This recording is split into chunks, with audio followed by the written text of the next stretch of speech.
नमस्कार मित्रांनो, आपल्या यूट्यूब चॅनलवरती तुम्हा सर्वांचं पुन्हा एकदा स्वागत। विधान परिषद निवडणुकीची तारीख जसजशी जवळ येत आहे तशा राजकीय घडामोडींना वेग आला आहे।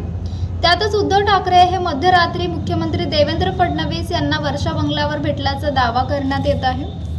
डॉक्टर बाबासाहेब आंबेडकर यांनी स्थापन केलेल्या प्रबुद्ध भारत या मीडिया हाऊसने याविषयीची ट्विट केले आहे। त्यामुळे राज्यात एकच खळबळ उडाली आहे। ही भेट नेमकी कोणत्या अनुषंगाने झाली, एकेकाळच्या या दोन मंत्र्यांमध्ये कोणत्या मुद्द्यावर चर्चा झाली, हा सध्या राज्यात औत्सुक्याचा विषय ठरला आहे। गेल्या काही वर्षांपासून या दोन्ही नेत्यांमधील बेबनाव आणि युती तोडल्याचे शल्यही वारंवार दिसले। तर या महिन्याच्या सुरुवातीला विधान परिषदेच्या निवृत्त होणाऱ्या आमदारांच्या समारोपाच्या कार्यक्रमात दोन्ही नेत्यांनी जोरदार शेरोशायरी केली आणि एकमेकांना आदरही दाखवला।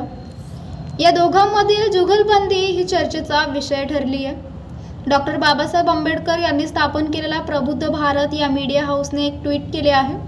त्यात सूत्रांची माहिती आधारे उद्धव ठाकरे आणि मुख्यमंत्री देवेंद्र फडणवीस यांची वर्षा या निवासस्थानी मध्यरात्री भेट झाल्याचा दावा करण्यात आला आहे।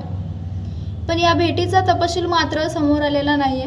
राज्यात विधान परिषद निवडणुकीवरून अनेक मतप्रवाह समोर येत आहेत।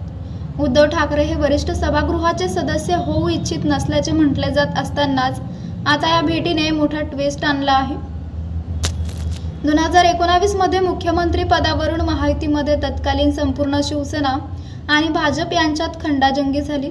उद्धव ठाकरे यांनी राष्ट्रवादी काँग्रेस सोबत घरोबा करत महाविकास आघाडी स्थापन केली। हा भाजपासाठी मोठा सेटबॅक मानला जात होता, पण पुढे फडणवीसांनी मोठा डाव खेळला।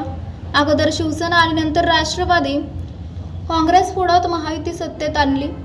या दरम्यान उद्धव ठाकरे यांनी पक्षाच्या मंचावर आणि अनेक मुलाखतीत फडणवीस यांच्याविषयी कोणताही आकस नसला तरी विरोधकांची कारणही स्पष्ट केली होती।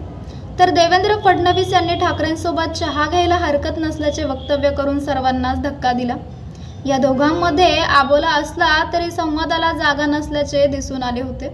आता या ट्विटचा दावा जर खरा मानला जात असला तर संवादाला सुरुवात झाल्याचे म्हटल्यास वावगे ठरणार नाही।